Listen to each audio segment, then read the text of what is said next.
measure. So what I would ask you guys to do is if you see something that you have a very different perspective on, that's actually okay and it's good, and I'd like you to bring it to my attention. What I'm hoping for with this presentation is to post this electronically online for the membership at large, or particularly for the ASIG folks, and have it be something of a living document that people can contribute to. For example, I'd like to create a section on Images Plus. I'm terribly unfamiliar with the software. I used to use it all the time, and no more. So there's some certain things that would really be helpful, I think, and I would look for folks to contribute to this thing so that we can have a bit of a body of knowledge that would grow as we grow as a club. And there's just an endless number of software configurations and things like that. So we cover an awful lot of ground in this presentation, and what I'm going to do is I'm going to move fairly quickly through the slides, and what I would ask you folks to do is if you have particular interest in any area, stop me, because I will just rip right past it if you don't. So I'm going to try and move fairly quickly to the actual processing portion of the presentation. I'm going to move through that fairly quickly as well, and then what I thought we would do is I have all the software and a whole bunch of images, including the images that I use in the presentation for demonstration purposes on this laptop, and all the software is here as well. So I thought we'd actually walk through the process of processing an image, or maybe get somebody else's images and process those. Does that sound like a good approach to everybody? Sounds great. Sounds good to me. Okay, great.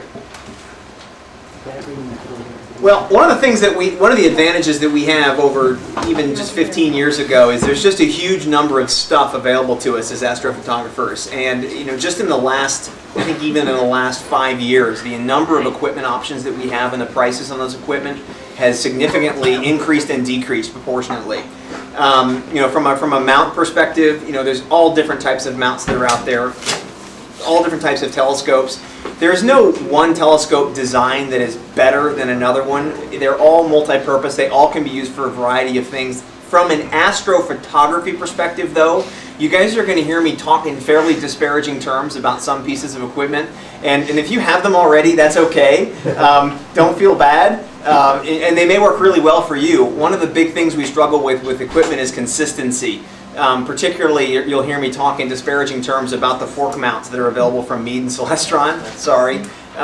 Some people have wonderful luck with those from an astrophotography perspective, and some people just struggle for years and years and years with them because of inconsistent quality.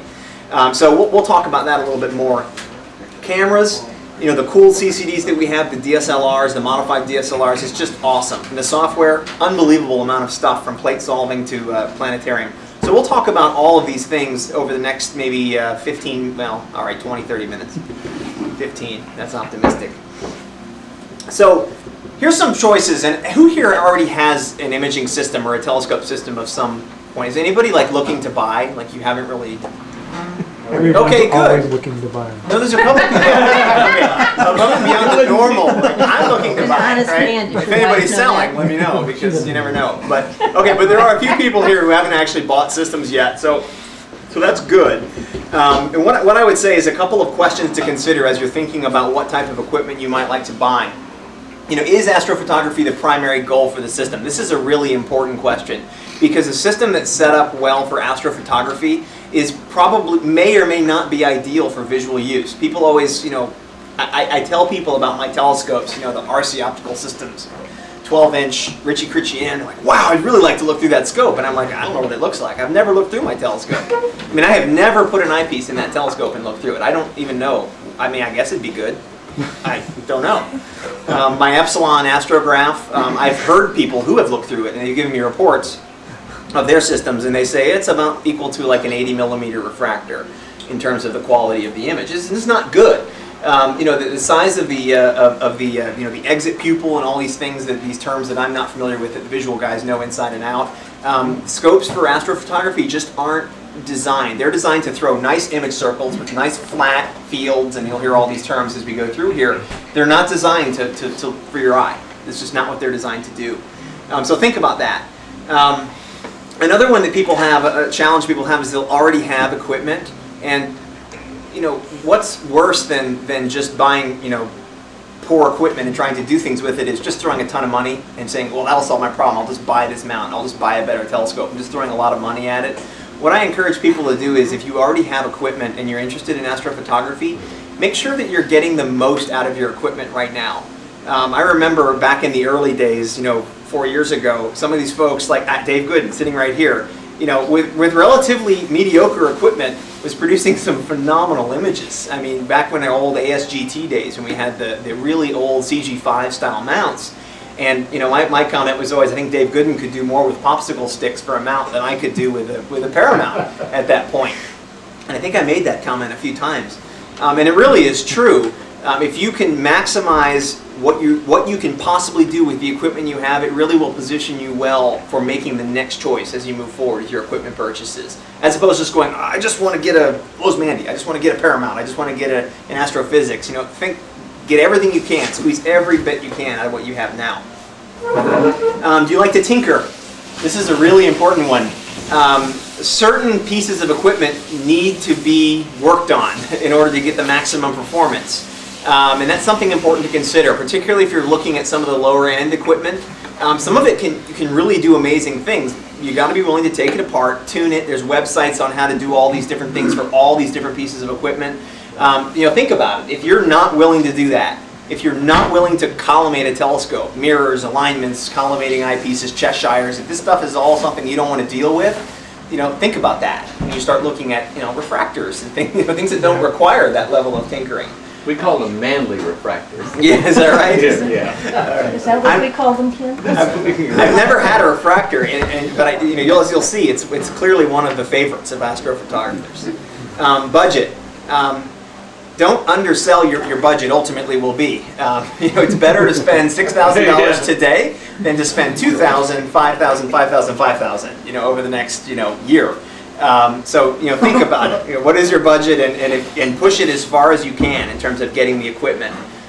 So that, again, when you're on that learning curve of getting the most out of your equipment, that's not, a 6-month period where then, oh, well, I've hit the maximum capabilities of my system and now I need to upgrade before I can do any better. You'll burn out the sport if you do that.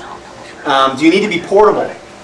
What kind of mount, camera software are you currently comfortable with? Are you comfortable with a fork mount?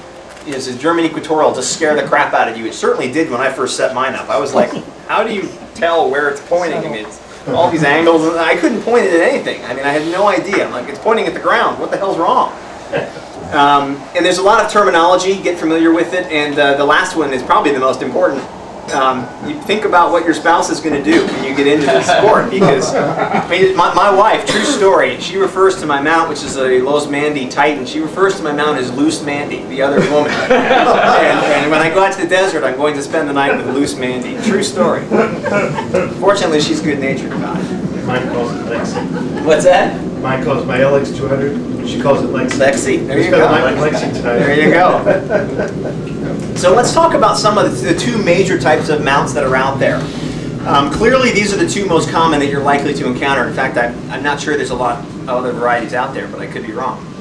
The German equatorial and the fork mounts. I'm assuming that folks are generally familiar with these, so I'm not going to walk through the definitions. Some of the disadvantages of a gem. If you're not familiar with a pier flip, like if you're an alt-az imager with fork mounts, you will quickly become familiar with a pier flip when you switch to a gem. And think about it. You've got a big arm and it rotates around an axis, and your telescope's on one end. So here's it pointing at the stars, and here's the big axis and the rotation point. And you're aimed over here. As you track over, what happens when you get to right here?